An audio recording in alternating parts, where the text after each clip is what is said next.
नमस्कार. आज आपण बनवणार आहोत कोबीची भाजी. सर्वप्रथम कोबी स्वच्छ धुवून बारीक चिरून घ्यायचा आहे. अशा प्रकारे पातळ चिरायचा आहे. त्यानंतर मुगाची डाळ स्वच्छ धुवून थोडीशी भिजवली आहे. आता कढईमध्ये तेल टाकायचे.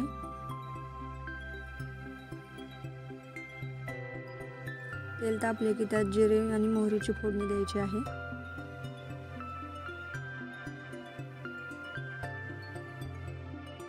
त्यानंतर हिंग टाकायचं थोडंसं. त्यानंतर आलं लसूण पेस्ट टाकायची आहे. हळद टाकायची. लाल तिखट टाकायचं आहे.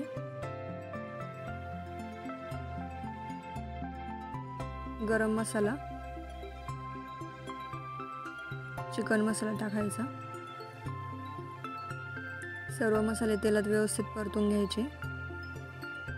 आता यामध्ये जी आपण भिजवून घेतलेली मूग डाळ होती ती टाकायची आहे.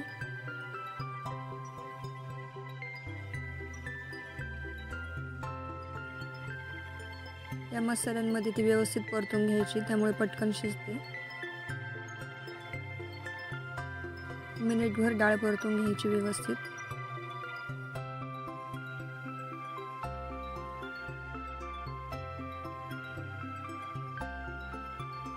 आता यामध्ये धुवून स्वच्छ जो बारीक चिरलेला कोबी आहे तो टाकायचा.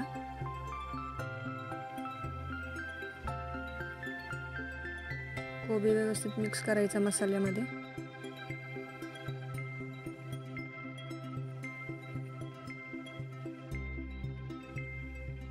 चवीनुसार मीठ टाकायचं आहे.